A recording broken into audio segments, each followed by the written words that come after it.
બંગાળના ઉપસાગરમાં વધુ એક વાવાઝોડું સર્જાશે। હવામાન નિષ્ણાંત અમરલાલ પટેલે કરી છે આગાહી। 18 નવેમ્બરથી ઉપસાગરમાં હળવું દબાણ ઊભું થશે। 23 નવેમ્બર સુધીમાં ભારે ચક્રવાત બની શકે। ચક્રવાતના કારણે ફરી માવઠા જેવું વાતાવરણ બનશે તેવું અમરલાલ પટેલે આગાહી કરી છે।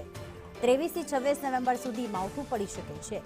26 થી 28 નવેમ્બર સુધી હિમવર્ષા થશે।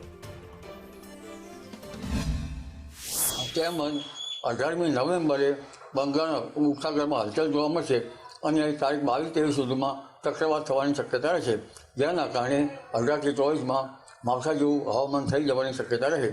આ ઉપરાંત ડિસેમ્બરના લગભગ 22 ડિસેમ્બર એટલે કે ડિસેમ્બરના બીજા સપ્તાહ સુધીમાં વાદળવાયું માવઠા જેવું વાતાવરણ થઈ જાય અને ડિસેમ્બરના ત્રીજા સપ્તાહમાં પણ વાદળવાયું કે માવઠા જેવું હવામાન થઈ જાય।